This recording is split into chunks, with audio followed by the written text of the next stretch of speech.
alhamdulillah dengan hikmat itu kita dapat berkumpul bersama di sini ya, bersama Ibu kami kita bisa menyenangkan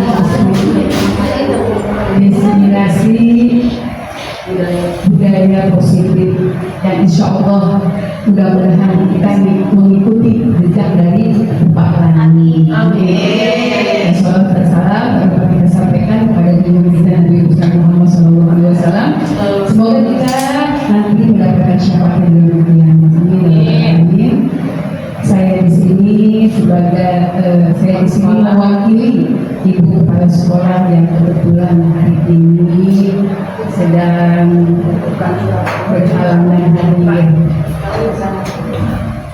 Baiklah, mudah-mudahan pesan saya kepada Ibu Mahdani, mudah-mudahan dengan masuknya Ibu Mahdani ke JPP ini memberikan kita contoh ya yang terbaik buat sekolah kita, khususnya kita bisa belajar lebih baik lagi, dan Mahdani pun kita harapkan dapat memberikan contoh yang terbaik untuk sekolah kita. Amin ya rabbal alamin. Dan support saya supaya kita guru-gurunya nih supaya ikut CDP ya, supaya kita bisa mengikuti Bu Aklani nantinya siapapun yang muda-muda bersemangat ya. Mungkin itu saja yang dapat saya sampaikan. Pesan saya kepada Bu Aklani, semangat untuk kedepannya ya. Saya akhiri, wassalamualaikum warahmatullahi wabarakatuh.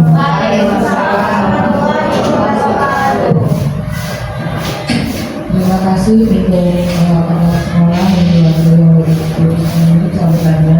Kita masuk ke acara inti, yaitu pemaparan materi yang akan dibawakan oleh Ibu Mahdani. Waktu dan tempat kami persilakan.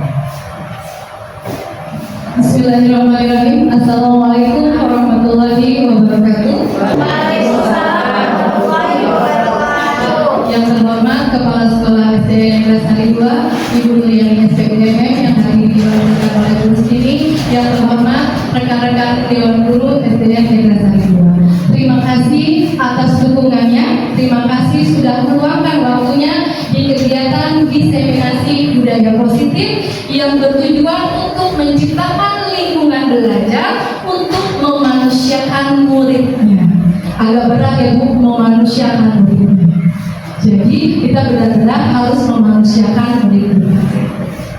Nah, saya di sini budaya positif hal paling mudah adalah tersenyum. Saya pengen Bapak Ibu semuanya berdiri.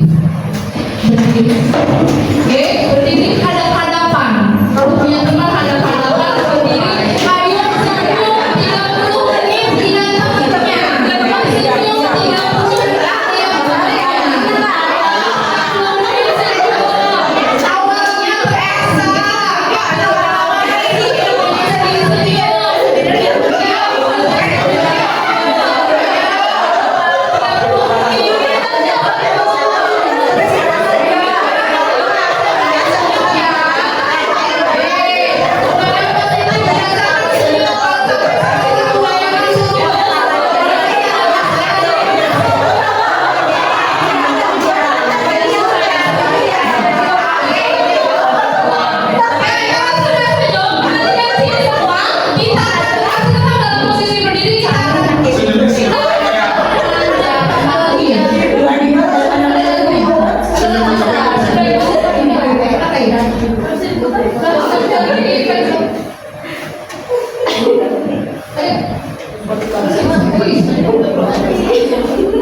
Nah, Bapak Ibu perhatikan di sini, ini adalah profil pelajar Pancasila dengan 6 dimensinya. Kemudian ada pembelajaran dengan paradigma baru. Pembelajaran dengan paradigma baru merupakan pembelajaran yang dirancang berdasarkan prinsip pembelajaran berdiferensiasi, sehingga para peserta didik belajar sesuai dengan kebutuhannya berdasarkan tahap perkembangan sesuai dengan teori psikologi modern untuk mewujudkan profil pelajar Pancasila. Nah, ini adalah miskonsepsi tentang teori kontrol. Ilustrasi guru mengontrol murid. Selama ini kita berpikir kita bisa mengontrol murid. Ternyata itu miskonsepsi. Lanjut maksudnya, ilustrasi bahwa semua penguatan positif, efektif, dan bermanfaat. Ini maksudnya ketika kita ngasih rujukan, ngasih permen, ngasih reward itu hanya bersifat sementara. Kemudian langsung ada ilustrasi bahwa kritik dapat membuat rasa bersalah, mampu membuatkan karakter. Misalnya kita mengkritik seseorang anak itu ternyata efeknya cukup parah. Kemudian ini adalah ilustrasi bahwa orang dewasa berhak memaksa. Selama ini kita berpikir lu harus suka sama gue karena kita orang dewasa, kita bisa mengatur anak, ternyata salah. Jalan dari sana. Nih, psikiater dan pendidik anak Dr. William Glasser dalam contoh kontrol teori yang kemudian hari berkembang dan dinamakan choice theory meluruskan beberapa miskonsepsi tentang makna kontrol. 1. Ilustrasi guru dapat mengontrol murid. Perhatikan Ibu Bapak Ibu, pada dasarnya kita tidak dapat memaksa murid untuk berbuat sesuatu jikalau murid tersebut memilih untuk tidak melakukannya. Walaupun dampaknya guru sedang mengontrol perilaku murid, hal demikian terjadi karena murid sedang mengizinkan dirinya dikontrol. Saat itu bentuk kontrol guru menjadi kebutuhan dasar yang dipilih murid tersebut. Teori kontrol ini menyatakan bahwa semua perilaku memiliki tujuan, bahkan terhadap perilaku yang tidak disukai. Bapak Ibu pernah punya pengalaman anak tersebut dipegang bapak nurut ketika beda guru, wah ini nakal ya, dulu sama saya enggak. Betul lah, pernah lagi gitu? Karena anak tersebut mau membuka hatinya untuk dikontrol sama bapak ibu. Mungkin pendekatannya kena ke hati anak itu. Ketika ganti guru, beda lagi dong gurunya. Mereka nggak mau dikontrol. Jadi kontrol diri seseorang itu tergantung dirinya sendiri. Ibarat kepala tangan. Bapak ibu kepala tangan, bisanya ngebuka kepala tangan itu siapa? Diri sendiri. Siapapun nggak bisa buka kepala kita kalau kita nggak mau membuka hati kita. Ya, nah itu dia. Oke, yang lanjutnya adalah ilustrasi bahwa semua penguatan positif, efektif, dan bermanfaat. Penguatan positif atau bujukan adalah bentuk-bentuk kontrol. Segala usaha untuk mempengaruhi murid agar mengulangi sesuatu perilaku tertentu adalah sebuah usaha untuk mengontrol murid tersebut dalam jangka waktu tertentu. Kemungkinan murid tersebut akan menyadarinya dan mencoba untuk menolak bujukan kita, atau bisa jadi murid tersebut menjadi tergantung pada pendapat sang guru untuk berusaha. Misalnya melakukan sesuatu nanti dapat permen, melakukan sesuatu nanti dapat bintang. Jadi dia tergantung mau melakukan ini supaya dapat bintang. Itu hanya jangka waktu pendek. Kemudian ada ilustrasi bahwa kritik membuat orang merasa bersalah dapat membuat mengembangkan karakter. Menggunakan kritik dan rasa bersalah untuk mengontrol murid menuju identitas gagal, mereka belajar untuk merasa buruk tentang diri mereka. Mereka mengembangkan dialog diri yang negatif, kadang-kala sulit bagi guru untuk mengidentifikasikan bahwa mereka sedang melakukan perilaku ini karena seringkali guru cukup menggunakan suara halus untuk menyampaikan pesan negatif. Jangan pernah bilang sesuatu yang buruk. Pelan-pelan, walaupun itu menyakitkan, tapi bahasanya agak pelan. Kadang-kadang kita berteriak ya, hei kamu seperti itu tidak bisa, karena tidak masuk dalam teori. Kemudian ilustrasi bahwa orang dewasa memiliki hak untuk memaksa. Banyak orang dewasa yang percaya bahwa mereka memiliki tanggung jawab untuk membuat murid-murid berbuat hal-hal tertentu. Apapun yang dilakukan dapat diterima selama ada kemajuan berdasarkan sebuah pengukuran kinerja. Pada saat itu pula, orang dewasa akan menyadari bahwa perilaku memaksa tidak akan efektif dalam jangka waktu panjang. Semua hubungan permusuhan akan terbentuk. Ini kayak kita memaksa anak untuk apa yang saya tanya kalau Bapak Ibu seperti sholat ya. Kalau awalnya iya karena dia ada di tongkrongnya kita dia sholat, tapi nggak ada kita dia nggak sholat. Tapi selanjutnya, nah, mengubah paradigma stimulus respon mendekati teori kontrol. Stimulus respon itu respon pertama kita. Jadi itu yang harus kita kontrol. Jangan langsung kita marah, kita ucap marah ke anak, nggak boleh. Kita datang ke sekolah ini dengan hati yang utuh, dengan hati jiwa yang utuh, dengan hati yang bahagia menghadapi murid-murid kita. Bagaimana seseorang bisa merubah paradigma stimulus respon kepada pendekatan teori kontrol? Menurut Stephen Recovery, jika kita ingin membuat kemajuan perlahan, sedikit-sedikit ubahlah sikap atau perilaku Anda. Itu kata kunci. Bukan cuma murid, tapi buat diri kita sendiri. Jika ingin membuat kemajuan perlahan, yang kita ubah siapa? Diri sendiri. Namun bila kita ingin memperbaiki cara-cara utama kita, maka kita perlu mengubah kerangka acuan kita. Ubahlah bagaimana Anda melihat dunia, bagaimana Anda berpikir tentang manusia. Ubahlah paradigma Anda, skema pemahaman dan penjelasan aspek-aspek tentang realitas. Lanjutnya Bapak Ibu, ini adalah mengubah paradigma stimulus respon ke pendekatan teori kontrol. Ini ada stimulus respon tentang dunia, ini adalah teori kontrol tentang dunia. Kita berpikir realitas kebutuhan kita sama, tapi ternyata realitasnya kebutuhan kita berbeda. Kemudian semua orang melihat hal yang sama, tapi pada dasarnya teori kontrol mengatakan setiap orang memiliki gambaran berbeda. Lanjut, kita mencoba mengubah orang agar pandangannya sama dengan kita, tapi kita berusaha memahami pandangan orang lain tentang dunia. Jadi jangan cuma mau dipahami, tapi belajar memahami orang lain. Perilaku buruk dilihat sebagai suatu kesalahan. Semua perilaku memiliki tujuan. Jadi kalau Anda berbuat salah, siapapun itu atau teman kita pasti dia punya alasan kenapa dia berbuat salah. Kemudian orang lain bisa mengontrol saya. Pada dasarnya hanya Anda yang bisa mengontrol diri sendiri. Kemudian saya bisa mengontrol orang lain. Teori kontrolnya adalah Anda tidak bisa mengontrol orang lain. Kemudian memaksa pada suatu saat tunjukkan gagal, kolaborasi dan konsensus menciptakan pilihan-pilihan baru. Kemudian model berpikir menang atau kalah, model berpikir menang dan nah di sini kita berbicara tentang disiplin postur dan cara. Ya Bapak Ibu sekalian, perhatikan disiplin berasal dari kata disiplina yang artinya belajar. Disiplin mengacu pada disiplin diri yang memiliki tanggung jawab terhadap apa yang dilakukannya berdasarkan nilai-nilai yang diyakini. Disiplin positif merupakan salah satu penerapan disiplin yang bertujuan menumbuhkan kesadaran serta memberdayakan peserta didik tanpa imbalan, penghargaan atau reward, ancaman ataupun hukuman. Ya Bapak Ibu, di sini kata kuncinya. Sebagai pendidik, tujuan kita adalah menciptakan peserta didik yang memiliki disiplin diri sehingga mereka berperilaku mengacu pada nilai-nilai kebajikan universal dan memiliki motivasi intrinsik dalam perubahan perilaku ke arah yang lebih baik. Jadi kita mengacunya pada motivasi dalam dirinya sendiri. Kita menyentuh hatinya supaya mereka sadar. Selanjutnya, nah disiplin positif. Bapak pendidikan kita di Hajar Dewantara mengatakan di mana ada kemerdekaan, Di situ ada disiplin yang dua. Ada bahasa Jawanya saya kurang paham nih. Matiku ikut Jawa norak melepasi pakai nih unggah kuat kuasa amal diri prianya.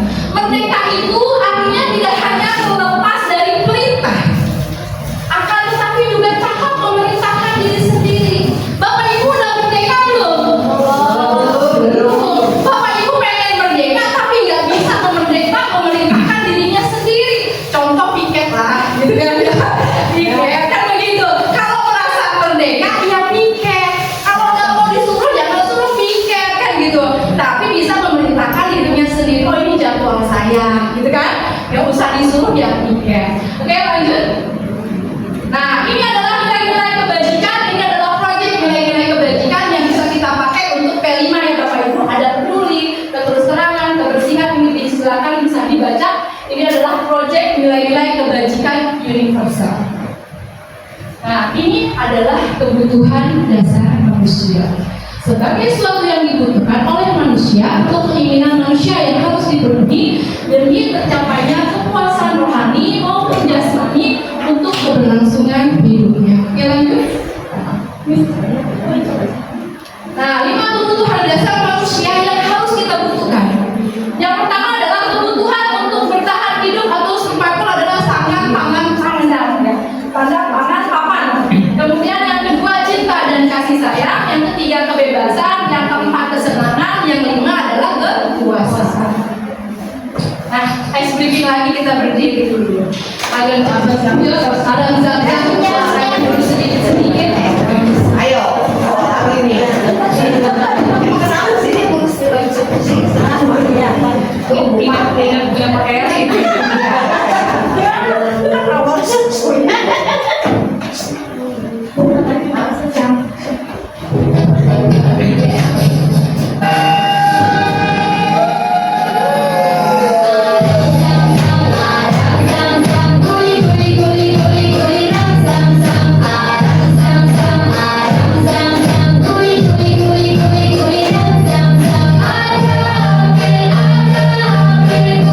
Guli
Nah, nilai-nilai kebajikan, nilai-nilai disepakati bersama lepas dari suku bangsa, agama, bahasa maupun latar belakang.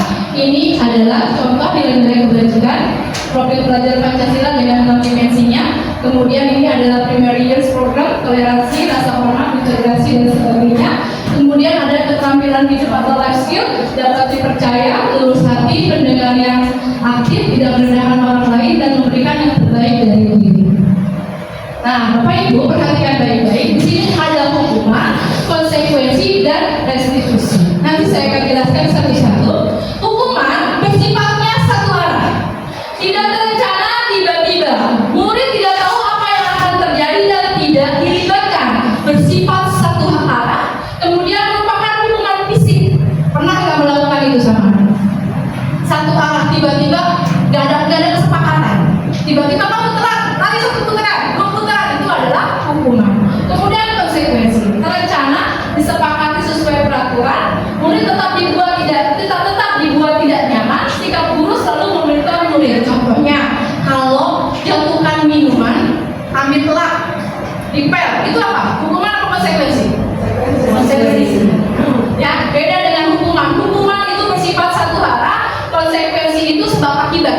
Tapi tetap melibatkan murid, walaupun tetap membuat murid tidak nyaman. Kemudian dengan segitiga restitusi adalah proses menciptakan kondisi bagi murid untuk memperbaiki kesalahan, proses kolaboratif yang mengajarkan murid untuk mencari solusinya sendiri.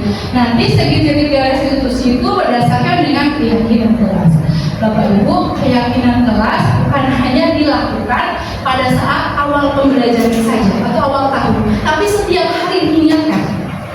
Tapi dengan menggunakan bahasa yang positif. Jangan terlambat, bukan, tapi datang tepat waktu. Jangan menggunakan kalimat negatif, diubah. Misalnya saling menghargai, nggak boleh pukul-pukulan Bu, jangan bully, jangan membuli, tidak ada kata jangan membuli, tapi harus saling menghormati dan menghargai. Jadi tidak lagi menggunakan kata negatif. Nah, Bapak Ibu guru, di sini ada perbedaan hukuman dan konsekuensi. Lihat Bapak Ibu, mencatat 100 kali dalam buku kalimat saya tidak akan terlambat lagi karena terlambat datang ke sekolah. Menurut Bapak Ibu guru, ini hukuman atau konsekuensi? Hukuman. Lanjut, lari mengelilingi lapangan 2 kali jika terlambat datang ke sekolah. Hukuman atau konsekuensi? Hukuman. Murid diminta untuk pusat 15 kali karena tidak menggunakan masker ke sekolah. Hukuman. Menggantikan kertas tugas teman yang telah dicoret-coret. Konsekuensi. Coba kita lihat jawabannya. Betul ya. Kita tahu berarti antara hukuman dengan konsekuensi. Nah, membersihkan tumpahan air di meja tulis karena tersenggol saat belajar. Hukuman atau konsekuensi? Murid disuruh membuka sepatu seharian di sekolah karena tidak menggunakan sepatu hitam. Hukuman. Lari mengelilingi lapangan karena terlambat 10 menit saat pembelajaran PJJ. Mengganti sapu yang patah karena sapu dimainkan sampai patah. Kita lihat jawabannya. Mahal berat Bapak Ibu semua. Yang lari itu Mengelilingi itu konsekuensi hukuman. Mana? Yang keempat, yang ketiga. terlambat. Nah, mungkin sudah ada kesepakatan awalnya. Jadi kesepakatan itu dalam konsekuensi itu ketika anak sudah dilibatkan. Kalau terlambat itu bisa, tapi ketika satu arah tanpa anak tahu nih kalau terlambat harus seperti apa. Misalnya gini, kalau kamu terlambat datang ke kelas 10 menit, kamu harus istirahatnya dikurang 10 menit. Itu konsekuensi. Karena sudah ada apa? Pembicaraan sebelumnya, ada kesepakatannya.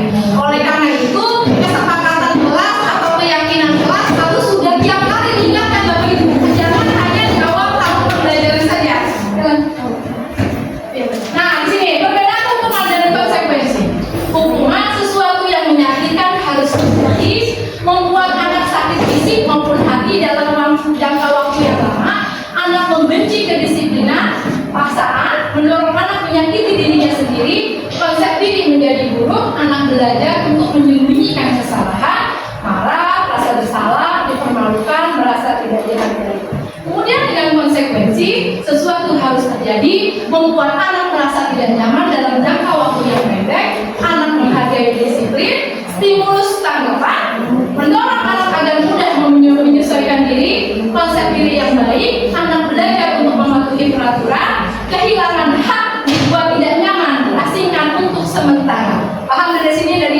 tadi? Karena kehilangan hak, karena sudah ada kesepakatan. Oke, lanjut. Nah, ini ada 5 posisi kontrol. Kita nonton dulu videonya. Bapak Ibu sekarang ada di posisi mana? Silakan di sana. Nah, ada 5 posisi kontrol. Pertama, 1 posisi penghukum, 2 posisi membuat rasa bersalah, 3 posisi teman, 4 posisi pemantau atau monitor, 5 posisi manajer. Di sini ada pilihan videonya Bapak. Ini posisi penghukum. Bapak Ibu silakan sambil berefleksi. Apakah posisi Bapak Ibu ada di posisi mana? Nalan, sini kamu. Selamat pagi Bu. Selalu terlambat. Kamu deh, pasti terlambat. Maaf Bu, saya Apa? Apa coba? Alasan kamu apa lagi? Kapan sih kamu tidak terlambat? Malas sekali ya kamu jadi anak. saya Dasar pemalas. Gak kapok-kapok sih kamu. Sudah berapa kali terlambat? Sana, kamu keliling lapangan basket 2 kali. kenapa saya harus ke lapangan basket Bu? Kenapa? Kamu melewat ibu. Berani-beraninya jawab. Sudah terlambat, masih berani jawab pula. Sekarang, keliling lapangan basket 5 kali sekalian. Biar kapok. Cepat. Pergi sana lapangan basket. Oke, Bapak Ibu, itu adalah cuplikan dari posisi kontrol penghukum. Kita lihat selanjutnya. Kalian Bapak Ibu, posisi penghukum kemungkinan murid marah, menendang, bahkan bersifat agresif. Contohnya, ketika dihukum dia tidak terima, bisa jadi motor Bapak Ibu dibaret-baret karena perasaan dendam dia di sini. Karena kenapa seperti itu? Bapak Ibu tidak mau menerima alasan kenapa dia terlambat. Sejak di awal kita berkata di sini, alasan apapun pasti punya tujuan. Apapun itu negatifnya, pasti dia punya alasan untuk tujuan tertentu. Oke, selanjutnya di sini ada posisi kontrol. Ini membuat rasa bersalah. Tapi kita lihat refleksi Bapak Ibu posisinya ada di mana?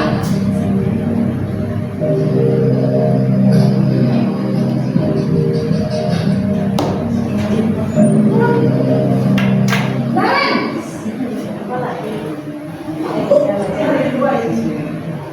Selamat pagi Bu. Nalan. Kamu kenapa terlambat lagi, nak? Ya Tuhan, Nalan. Kamu senang ya bikin ibu susah ya? Kalau kamu terlambat lagi, nanti ibu yang ditegur bapak kepala sekolah, nak. Disangka ibu tidak bisa membina kamu. Duh, gimana ini? Maaf Bu, Duh, Gusti Naren.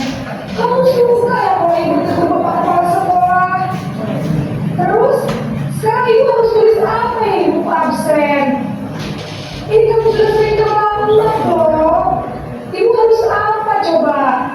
maaf Bu, maaf sekali.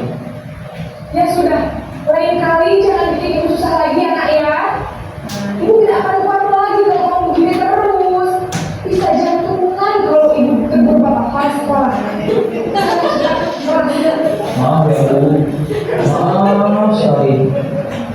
Oke, Bapak Ibu, ini adalah posisi kontrol membuat merasa bersalah. Jadi anak merasa gak berguna. Saya buruk amat sih. Jadi ini yang membuat mental anak menjadi down. Posisi merasa bersalah, murid akan merasa bersalah, rendah diri dan menarik diri dari lingkungannya karena merasa gak berguna. Dibuat terpuruk hidupnya. Jadi kalau kita mah mentalnya yang agak kena di sini. Kalau penghukum tadi fisiknya, agresifnya, emosinya meledaknya tidak keluar. Di sini adalah posisi merasa bersalah, dia menghibah. Kamu gak kasihan sama ibu nak? Nanti ibu diomelin kepala sekolah. Jadi membuat rasa bersalah. Oke, lanjut. Nah, ini adalah posisi kontrol teman. Kita lihat videonya sampai kan.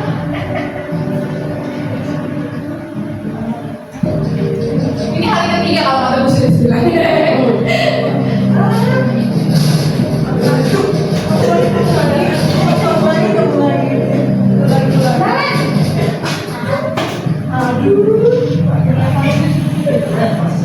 Selamat pagi Bu. sudah jam berapa ini nak? Terlambat lagi ya sayang. Iya Bu, habis ibu saya lupa bangunkan saya Bu. Kamu malah menyalahkan ibu kamu. Kamu bukannya anak yang paling kencang. Kok terlambat sih? Iya Bu, saya memang terlambat banget tadi. Jadi biar bisa lincah, tetap gak kesenjar Bu. Ya sudah sana, nanti lain kali larinya lebih kencang lagi ya. Biar tidak terlambat lagi. Bikin senang ibu, bikin ibu. Bisa kan? Bisa lah Bu. Ya sudah sana masuk kelas. Ibu beresin urusan absen kamu. Kamu ini ada-ada saja. Oke, Bapak Ibu, ini adalah posisi kontrol sebagai teman. Biasanya banyak dilakukan sama guru-guru kelas rendah. Dan biar Ibu aja yang beresin. Udah kamu duduk sana. Itu biasanya posisi kontrolnya dilakukan oleh guru-guru kelas rendah, tapi mungkin juga banyak dilakukan oleh guru-guru kelas tinggi. Jadi murid akan merasa senang dan akrab dengan guru, tapi ketergantungan. Ketika dia naik tingkat, guru aku nggak kayak yang di kelas sama ya, gitu. Ya, itulah posisi negatifnya. Kemudian lanjut. Ini ada posisi kontrol yang keempat, posisi pemantau dan monitor.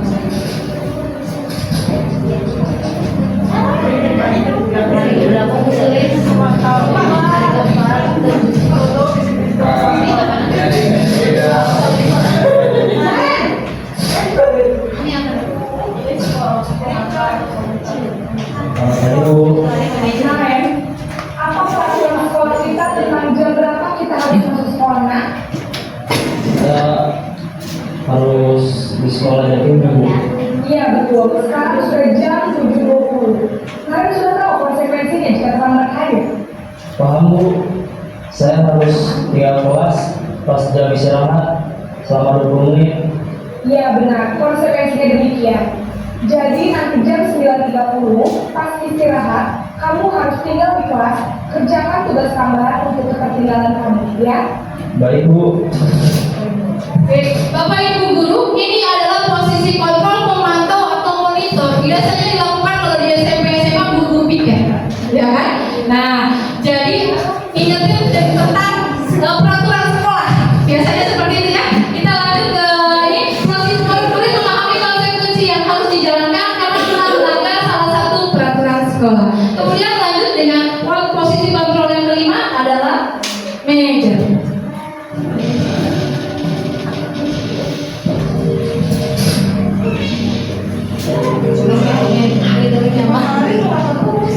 Baik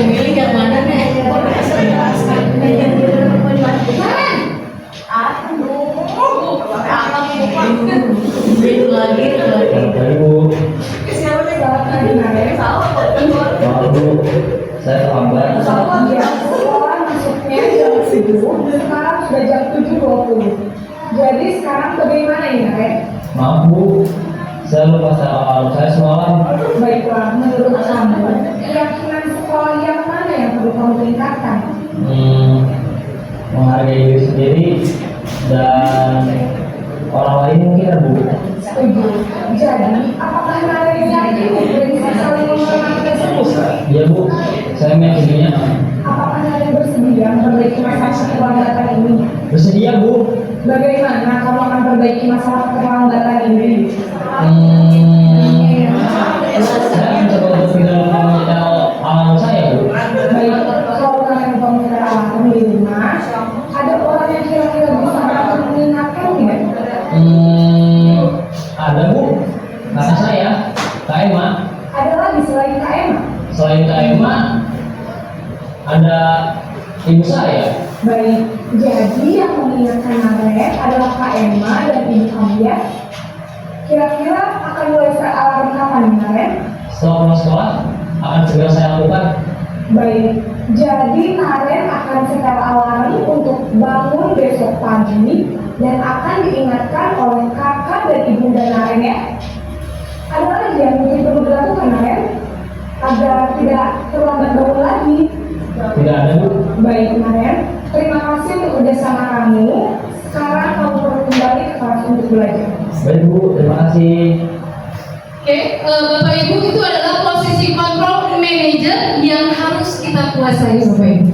Kenapa harus posisi control manager? Karena guru akan mengembalikan tanggung jawab kepada murid untuk mencari jalan keluar permasalahannya, tentu dengan bimbingan guru.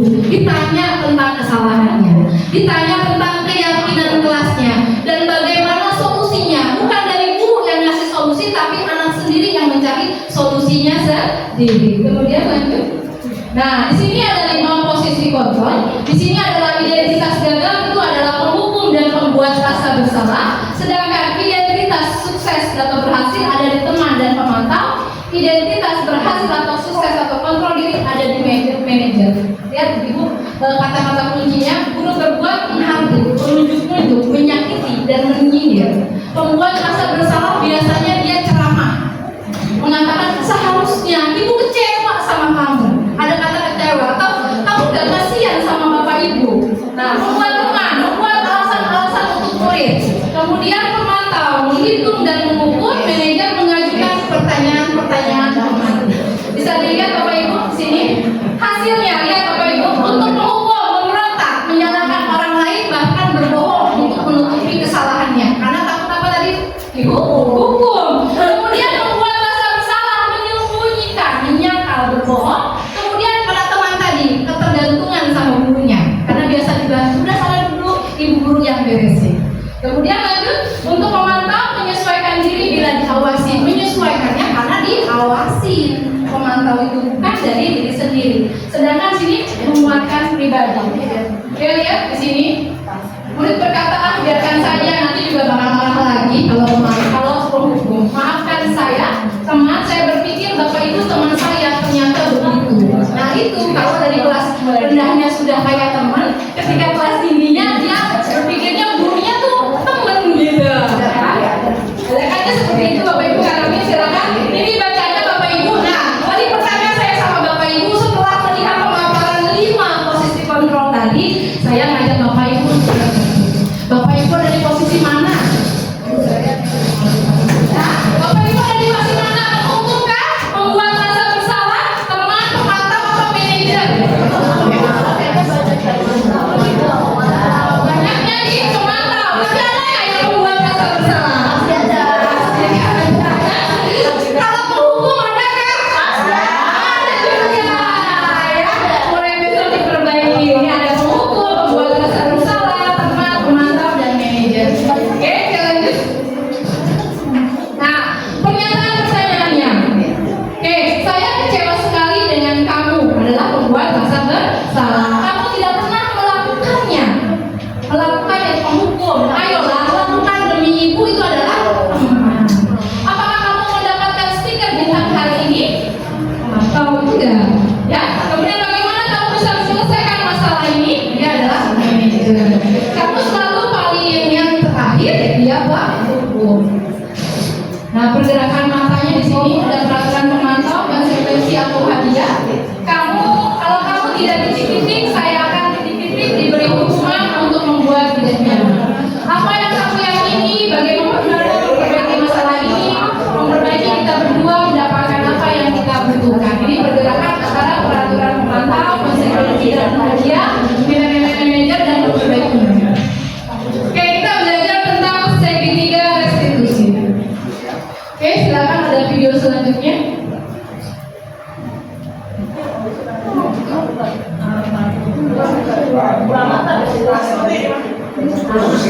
Ini penyelesaian masalah dengan segitiga restitusi. Iya, Kak. Masa aku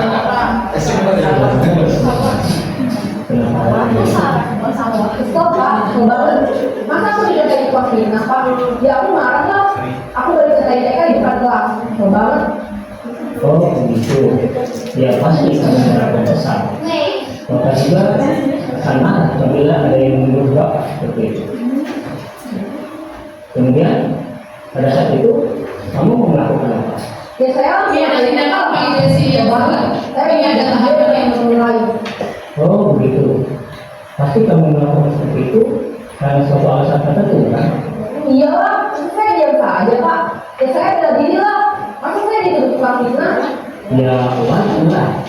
Mempertahankan harga diri itu sesuatu yang penting buat kamu. Untuk kamu tidak lebih barat, hanya meminta-minta. Iya Pak. Untung saya masih bersabar dan hanya mendengar saja. Benar padahal saya tidak begini kan? Ya pasti ya. Tapi kamu memilih untuk tetap bertahan dan sabar. Kamu memilih untuk tidak berbuat lebih parah lagi. Nah, sekarang coba kita lihat lagi. Kemudian tahapan terakhir adalah menanyakan keyakinan. Jadi Bapak Ibu betapa pentingnya keyakinan atau kesepakatan kelas mengingatkan ketika anak peserta ini melakukan kesalahan. Enggak Pak. Capek Pak di semua. Jadi keyakinan seperti mana yang perlu sesuai dengan keinginan kamu. Ya, saya sebenarnya sangat menghargai orang lain. Mungkin saat itu saya menjadi emosi jadi tidak bisa melakukan itu. Kamu meyakini tidak? Menghargai orang lain itu mungkin dosa. Yakin lah Pak. Iya, setuju. Bisa ada hal yang baik. Namun ada juga keyakinan yang disepakati yang perlu kita jalankan. Walaupun kita selamat. Ya, saya bisa lebih lagi mengajukan diri sendiri. Saya bisa jadi lebih sabar, mengelola juga sakit, mau apa lagi? Kira-kira kamu bersedia seperti masalah ini tidak? Sedia Pak. Tapi kamu ini kamu akan menjadi orang yang setia. Saya akan jadi orang yang bertanggung jawab dan nanti saya pasti. Iya. Menurut kamu bagaimana rasanya menjadi orang seperti itu? Yang nyaman lah, bangga berbicara dengan sendiri. Baiklah kalau begitu. Belum bisa pilihan bagaimana memperbaiki masalah.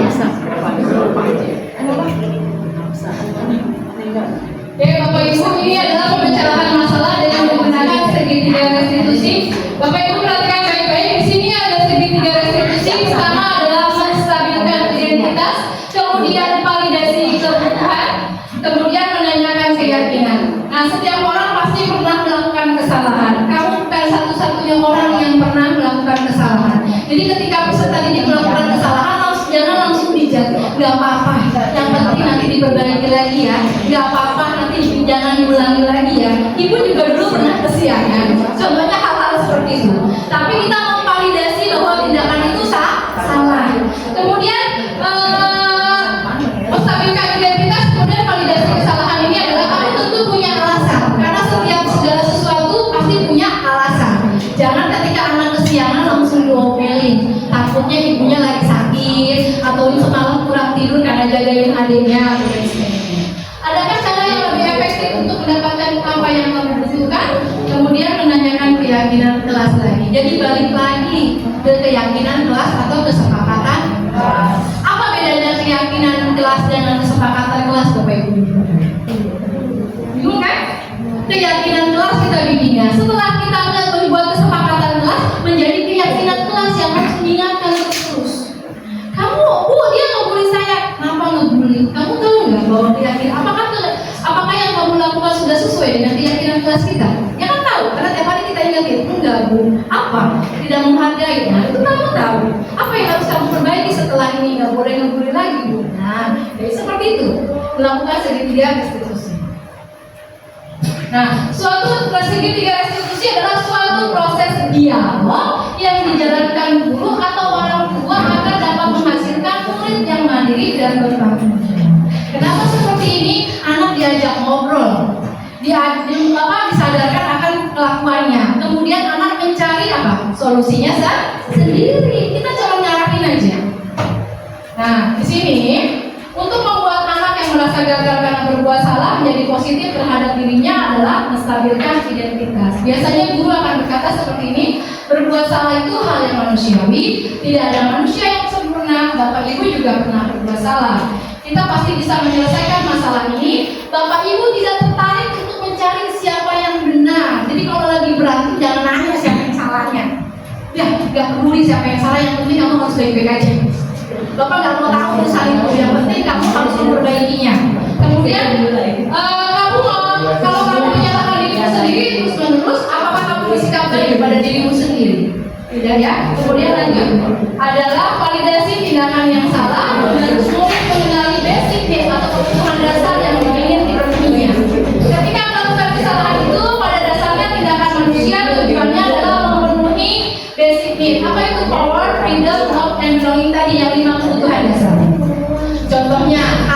sekolah suka ngambilin makanan temennya.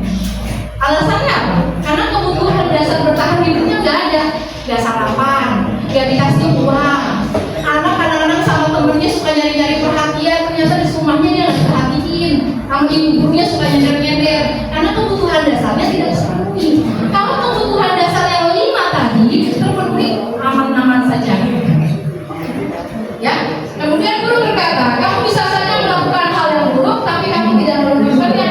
Kamu pasti punya alasan mengapa melakukannya. Apa yang penting bagi kamu? Apa boleh tetap berusaha menjaga sikap itu, tapi tambahkan sikap lain yang baru. Maukah kamu belajar cara lain untuk mendapatkan yang kamu butuhkan tanpa harus mengikut? Kemudian, apakah kamu bisa melakukan dengan yang lebih baik besok hari? Itu adalah validasi tindakan yang salah. Kemudian lanjut menanyakan keyakinan. Oke, Bapak Ibu Guru, betapa pentingnya keyakinan kelas yang harus diingatkan setiap hari. Jangan cuma dijadiin poster ditempel, tapi diingetin dengan kata-kata yang positif. Tidak boleh dengan menggunakan kata negatif. Jangan tidak boleh membuli, jangan ngata-ngata, itu tidak boleh. Harus menggunakan kata-kata yang positif. Anak melihat kesalahannya dihubungkan dengan norma sosial dan nilai-nilai mendasari manusia berinteraksi dengan orang lain. Guru berkata, apa nilai yang kita percayai di kelas atau sekolah kita? Nilai-nilai universal apa yang telah kita sepakati? Kelas yang ideal itu seperti apa sih? Kamu ingin jadi anak seperti apa? Apa yang kamu rasakan ketika kamu melakukan itu? Kamu mau menjadi orang seperti apa? Ini adalah menanyakan keyakinan. Terus Bu, setiap hari ingetin keyakinannya bahwa kita harus saling menyayangi, harus menghargai, harus mengasihi, harus seperti itu. Supaya ketika melakukan kesalahan, kita benturkan lagi. Kenapa? Anak akan merasa malu ketika kesepakatannya sudah kita libatkan, dia berbuat salah, malu nggak? Malu. Makanya dia ada motivasi dalam dirinya sendiri. Nah, penerapan segitiga restitusi Bapak Ibu, saya memang buat skenario nih. Jangan diketawain ya. Ini adalah kasus Nabila yang datang terlambat dan marah dengan temannya. Kemudian ada kasus Rasya yang meminta makan temannya dengan paksa. Saya memang buat skenario ini untuk tugas saya. Ini adalah kasus Nabila. Ada di kelas saya. Ini biasa terjadi di kelas-kelas Bapak Ibu mungkin ya.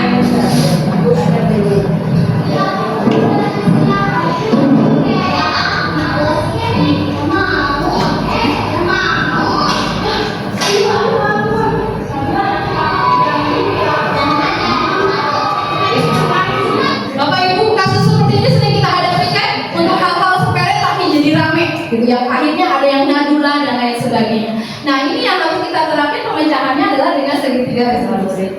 Nah, ini adalah dialog yang saya lakukan. Ya, Bu. Senior Nabila, gimana kabarmu hari ini? Kamu saya.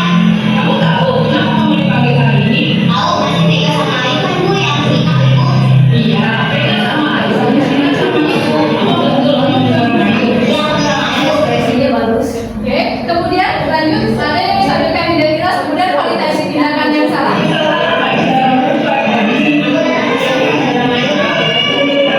Apakah itu sudah benar?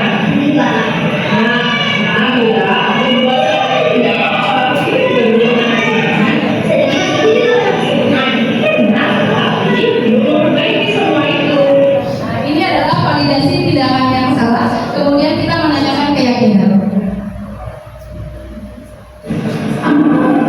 Sudah sesuai dengan keyakinan kelas kita tadi Pak. Kalau kamu merasa pembuatan tidak sesuai dengan keyakinan kelas kita, apa tindakan yang berbeda dengan keyakinan kelas kita tadi Pak?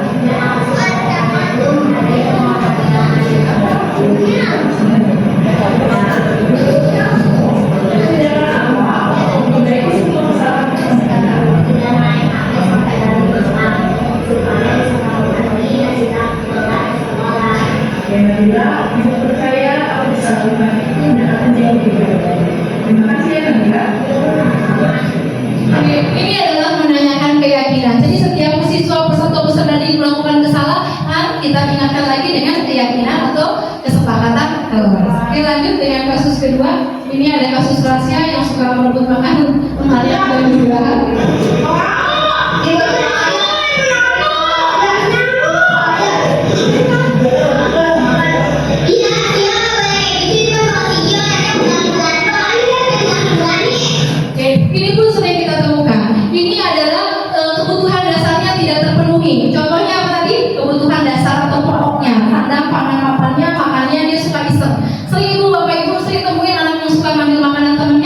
Ya, karena kebutuhan dasarnya tidak terpenuhi. Oke, lanjut dengan segitiga restitusinya, menstabilkan identitas. Oke, ini adalah menstabilkan identitas. Yang rahasia silakan duduk. Rahasia, gimana kabarmu hari ini? Baik, Agak sedikit enggak? Kamu tahu kenapa kamu di pagi hari ini? Rahasia, menurut kamu perbuatan sudah benar? Tidak benar kan? Ada itu ada ibu akan mencari solusi dari masalah kamu, ya. Rahasia, berdua saja itu tidak apa yang Jadi ketika menstabilkan identitas kita harus mencari solusi permasalahannya, bukan menyalahkan anak.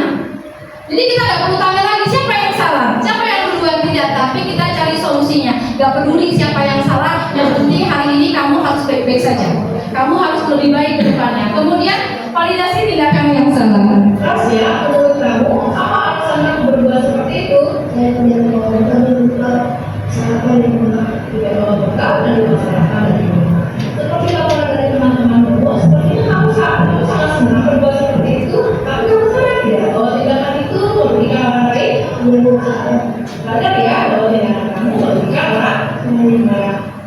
Nah, ini kita ingatkan tentang tindakan yang salah bahwa apa yang dilakukan telah merugikan orang lain. Kemudian lanjut dengan menanyakan keyakinan.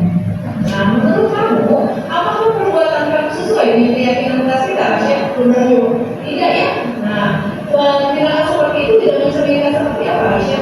menghormati dan saling menyayangi. Iya, kamu harus menghormati dan menyayangi teman. Kalau kamu berbuat seperti itu, berarti kamu tidak menghormati dan menyayangi teman.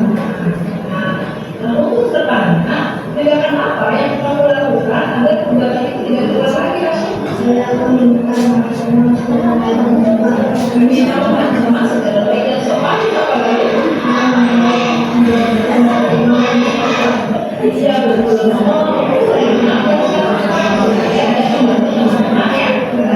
Bisa kami lakukan itu, Rahasia? Bisa ya? Saya aku tidak lagi dan percaya untuk Anda lebih baik. Oke, siap Rahasia? Rahasia, terima kasih. Silakan Anda belajarnya.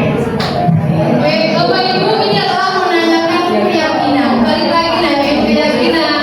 Anak mencari solusinya sendiri. Kita hanya ngegiring aja. Apalagi harus kamu lakukan? Apalagi apakah kamu bisa memperbaiki ini? Bisa, Bu. Oke. Apa yang harus kamu perbaiki ketika kamu ingin menjadi lebih baik lagi? Kita hanya menggiring anak-anak. Ini adalah penerapan ketika kita bertemu masalah dengan anak-anak, penerapan dengan segitiga restitusi. Pertanyaannya, Bapak Ibu, udah pernah ngejalanin belum hal seperti ini? Hah? Udah pernah ngejalanin belum? Ya, mulai besok gunakan segitiga restitusi. Oleh karena itu kesepakatan kelasnya tiap hari diingetin supaya anak tumbuh motivasi apa? Intrinsik dari dirinya sendiri, bukan karena hukuman, bukan karena takut mendapatkan imbalan atau sebagainya. Nah, Bapak Ibu, materinya sini sudah selesai. Saya berharap Bapak Ibu disiplinasi yang sudah saya lakukan ini bisa memberikan pencerahan buat Bapak Ibu, bisa berbagi baik dan bisa diterapkan di dalam Bapak Ibu. Sesi selanjutnya adalah tanya jawab. Siapa tahu Bapak Ibu ada yang ingin bertanya tentang materi yang telah saya suguhkan di sini. Saya berbagi disiplinasi, semoga tergerak, lekas bergerak dan mari bergerak. Karena dari awal tadi kita bilang kalau mau berubah, berubahnya dari mana Bapak Ibu? Dari pelan-pelan. Kalau Ki Hajar Dewantara bilang orang yang merdeka itu adalah orang apa? Orang yang terbebas dari perintah, tapi harus bisa memerintahkan dirinya sendiri. Kalau begitu Bapak Ibu udah merdeka belum? Belum ya, belajar sama saya juga masih belajar. Oke, sesi tanya jawab ini saya buka, silakan mau bertanya atau memberikan penguatan kepada saya persilakan kepada rekan-rekan.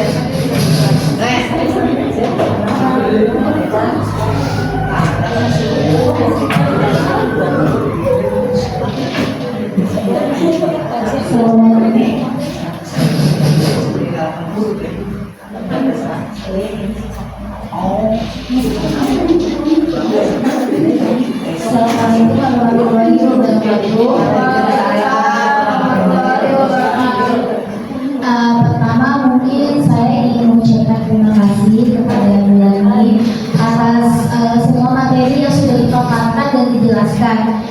jujur bagi saya pribadi tentunya ini sudah jadi refleksi ya, refleksi untuk diri saya sendiri, bagaimana selama ini saya mengajar dan mendidik, bagaimana selama ini saya menanggapi segala macam permasalahan dan problem yang saya hadapi di kelas. Karena tentunya setiap masalah dan contoh dari beberapa video ini memang adalah kasus-kasus atau memang problem yang sering banget kita temui dalam kehidupan sehari-hari adalah proses pembelajaran. Itu banyak banget kasus-kasus seperti itu, dan ini menjadikan diri saya untuk terus belajar untuk bisa memperbaiki mulai hari ini seperti itu. Nah, mungkin untuk pertanyaannya tadi kan terakhir itu kita belajar tentang yang namanya segitiga restitusi. Nah, pertanyaan saya adalah apakah untuk yang segitiga restitusi ini dapat juga kita terapkan? Bagaimana penerapannya untuk di kelas bawah nih, ya kan?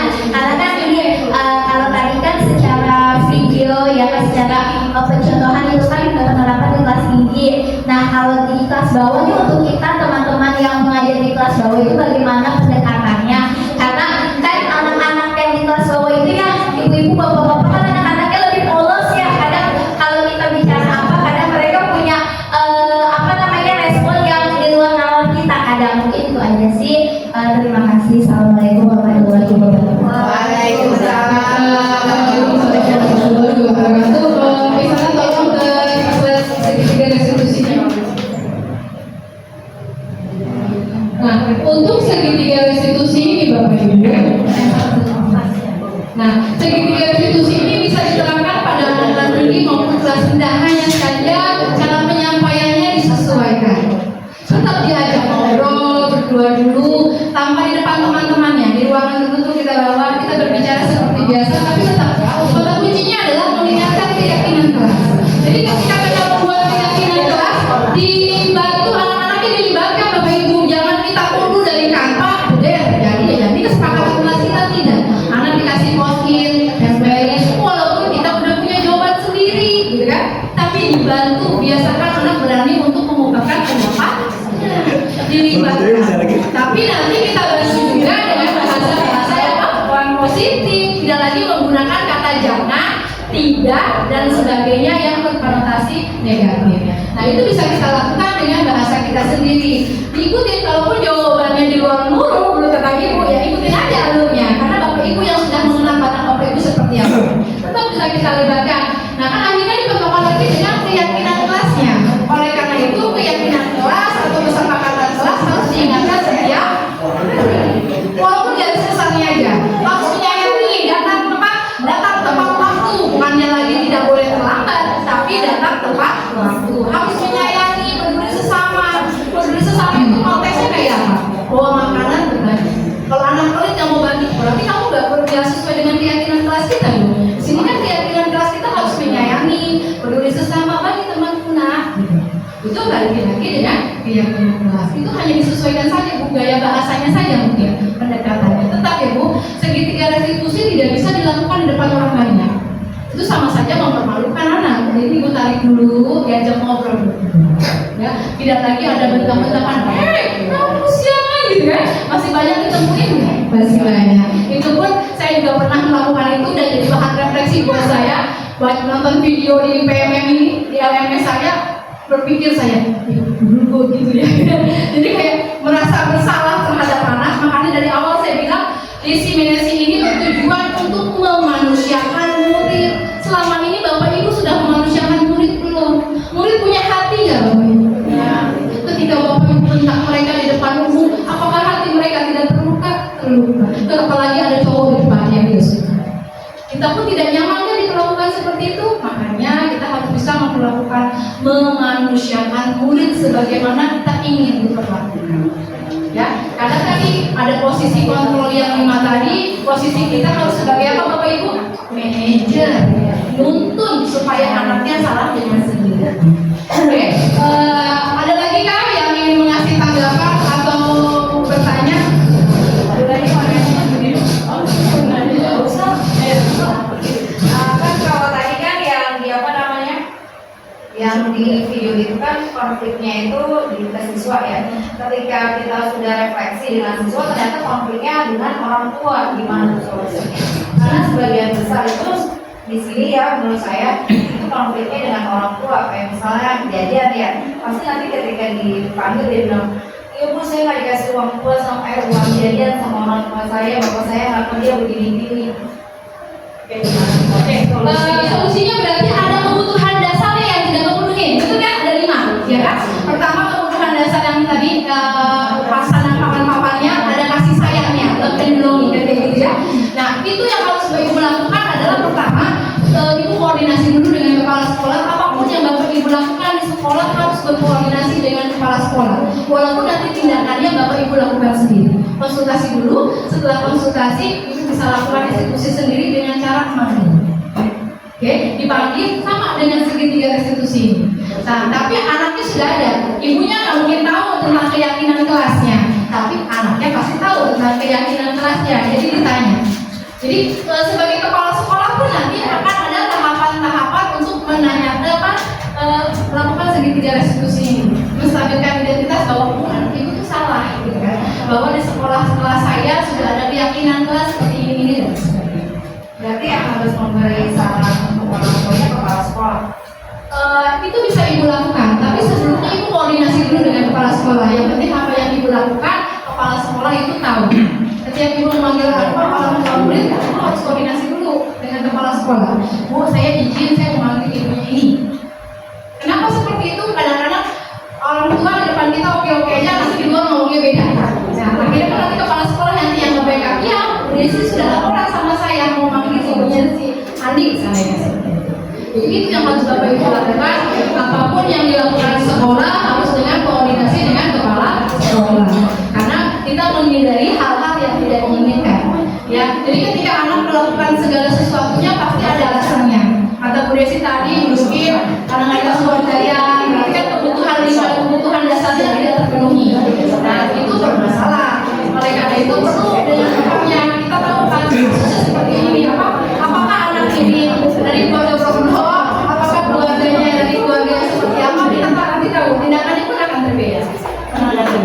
Nah disitulah untuk kebijakan kita sebagai seorang guru. Akhirnya Komunikasikannya berbarengan dengan orang tua ya, tidak hanya guru dengan orang tua. iya, ini anaknya diduduki ya. Iya, anak tidak hanya sekolah dan anak. Iya, seperti itu. Jadi harus anaknya diduduki biar kita dengar kan kadang-kadang versi anak sama versi orang tua beda. Biasanya kalau aku ya kayak gitu anak sama orang tua, tapi sama ini sih belum melibatkan kepala sekolah. Ya, nanti dilibatkan Bu, karena dilibatkan yang penting koordinasi aja. Orang itu tahu sampai itu keulang lagi, Bu saya udah pernah manggil untuk sekian kalinya. Gitu. Jadi kalau belum manggil orang tua, izin dulu dengan kepala sekolah, saya mau manggil kali ini, ibu ini, oh silakan, yuk kita tangani. Nggak selesai juga, masalah lagi, bilang lagi Bu ini udah kedua kali saya izin untuk manggil lagi, ya silakan. Selesaikan, kalau nggak selesai nanti dieksekusi di akhir pelajaran. Karena memang sudah 3 kali melakukan kesalahan guru sendiri kan. Tapi tetap penyelesaiannya harus dengan ini, dengan anak, karena anak yang tahu keyakinan kelasnya, gitu kan? Karena juga kita nggak bisa pun jalan sendiri, berkolaborasi dengan orang tua itu sangat penting. Anak datang ke sekolah bukan cuma dititipin, tapi juga kita harus tahu peran orang tua, juga harus tahu perkembangan anak seperti apa. Oke, Bapak Ibu ada yang ingin ditanyakan lagi?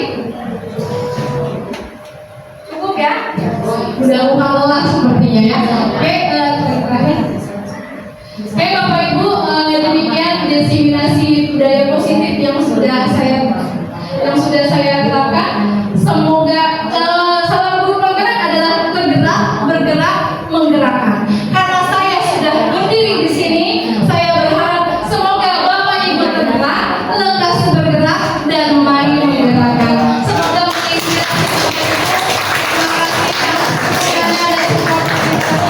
semoga kita semua bisa jauh lebih baik lagi untuk anak murid kita semua.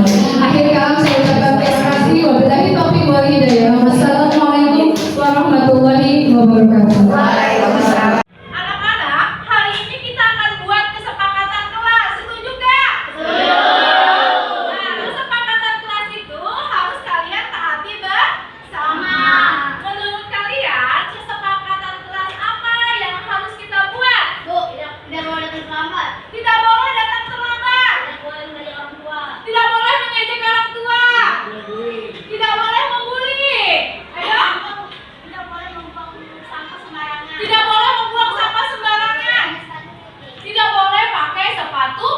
ikuti. Nah, itu adalah kesepakatan yang akan kita buat. Tapi kesepakatan itu harus kita rubah menggunakan kata-kata yang positif. Contohnya seperti apa?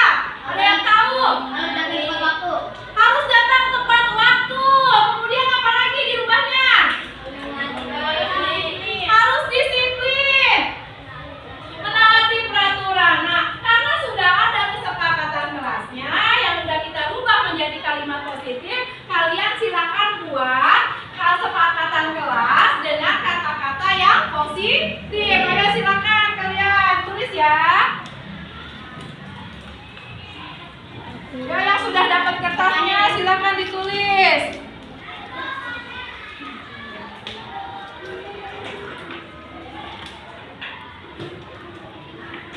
Ya, lanjut.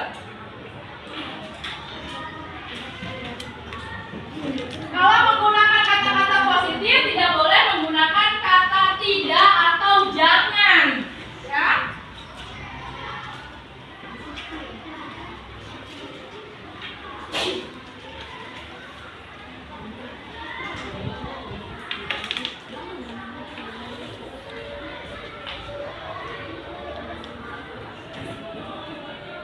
Kalau sudah, silakan tempel di sini ya. Ya.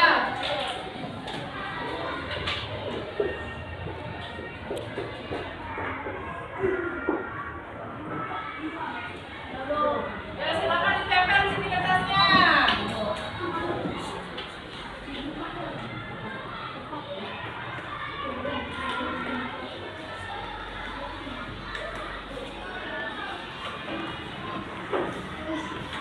Ya, silakan.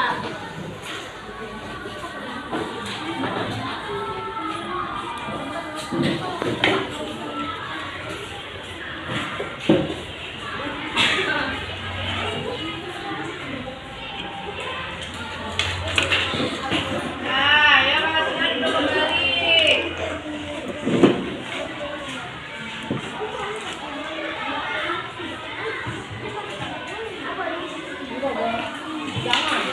Sudah semuanya? Belum ada yang belum, silakan. Banyak juga ya. Sudah. Nah, kita bacakan satu-satu kesepakatan kelas kita. Coba Ibu lihat. Di sini harus disiplin. Betul. Kata pindahin sini ya. Sudah bagus ya. Harus disiplin. Kemudian harus datang tepat waktu. Kemudian tidak boleh membuli. Kata-kata positif apa negatif? Positif. Tidak boleh membuli. Kata-kata positif atau negatif? Negatif. Jadi tidak kita pakai ya. Kita turunkan ya. Ini harus datang tepat waktu. Ini sudah. Datang tepat waktu ini sudah. Tidak boleh membuli. Tidak bisa kita pakai. Kita taruh sini. Harus menjaga ketertiban. Ini boleh di sini. Kemudian harus datang tepat waktu. Ini sudah. Harus mentaati peraturan. Ini boleh di sini. Kemudian harus saling menyayangi dan taat peraturan. Ini boleh di sini. Kemudian harus disiplin. Sepertinya sudah. Kemudian harus menghormati dan menyayangi. Harus menyayangi, kita rapiin di sini. Ini menghormati betul. Saling menghargai. Datang tepat waktu. Harus disiplin. Tetap disiplin sudah ada. Harus jaga ketertiban. Ini kita rapikan di sini.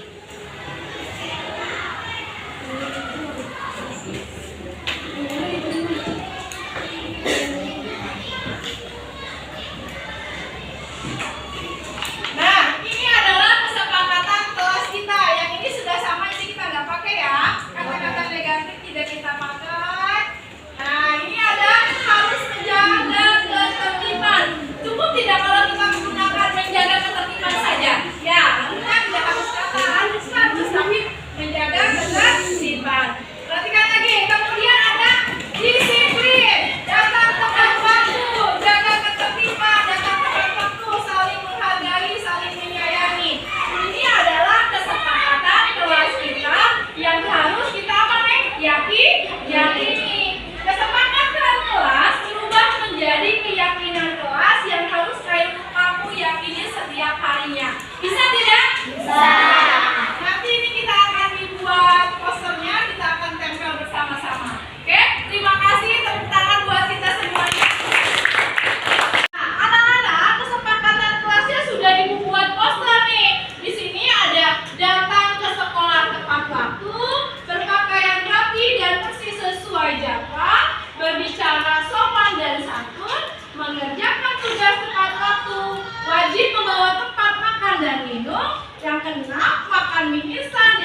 Selasa, Kamis, dan Sabtu